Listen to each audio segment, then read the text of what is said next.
perlu paham apa itu attitude.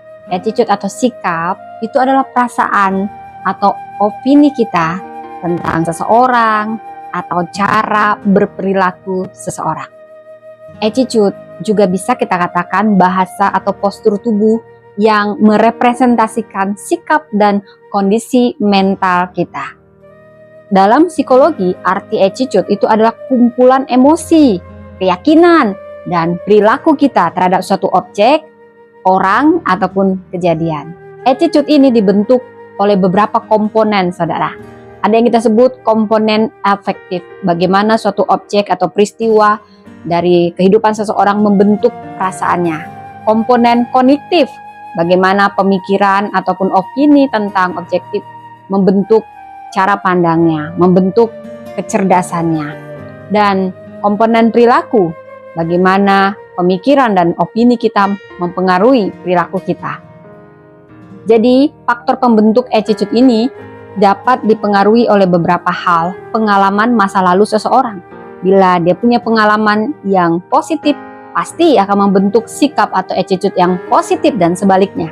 Dan juga dipengaruhi oleh pengaruh sosial, interaksi kita dengan sekitar kita. Juga dipengaruhi pendidikan dan pengajaran. Bila kita memperoleh pendidikan dan pengajaran yang baik, pasti akan membentuk sikap kita atau attitude kita yang positif. Juga nilai-nilai yang kita pegang ini sangat mempengaruhi sikap kita dan juga sangat mempengaruhi bagaimana kita mengevaluasi terhadap apapun, saudara. Attitude kita ini mencerminkan cara kita berpikir, berespon, bertindak dalam berbagai situasi, saudara. Jadi kenapa harus punya attitude yang baik? Kenapa hal ini sangat penting? Pertama, karena memang ini mempengaruhi perilaku. Sikap positif ini akan membantu kita menghasilkan perilaku yang positif, yang baik, dan sebaliknya. Ini juga mempengaruhi kita dalam hubungan.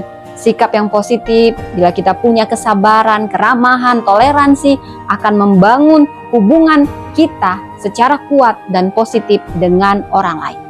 Dan juga ini menentukan keberhasilan kita. Karena bila kita punya sikap positif ini akan memotivasi kita terus belajar dan berkembang, berani ambil resiko dan mencapai tujuan kita. Ini juga akan mempengaruhi kesehatan kita. Tahukah Anda, sikap yang negatif itu yang cenderung membuat kita stres, cemas, bahkan depresi, saudara. Jadi ingat, sikap atau attitude positif akan memperbaiki semua hasil dan pencapaian kita dalam hidup. Sementara attitude atau sikap yang sangat negatif akan menghambat kemajuan dan pertumbuhan diri kita. Milikilah sikap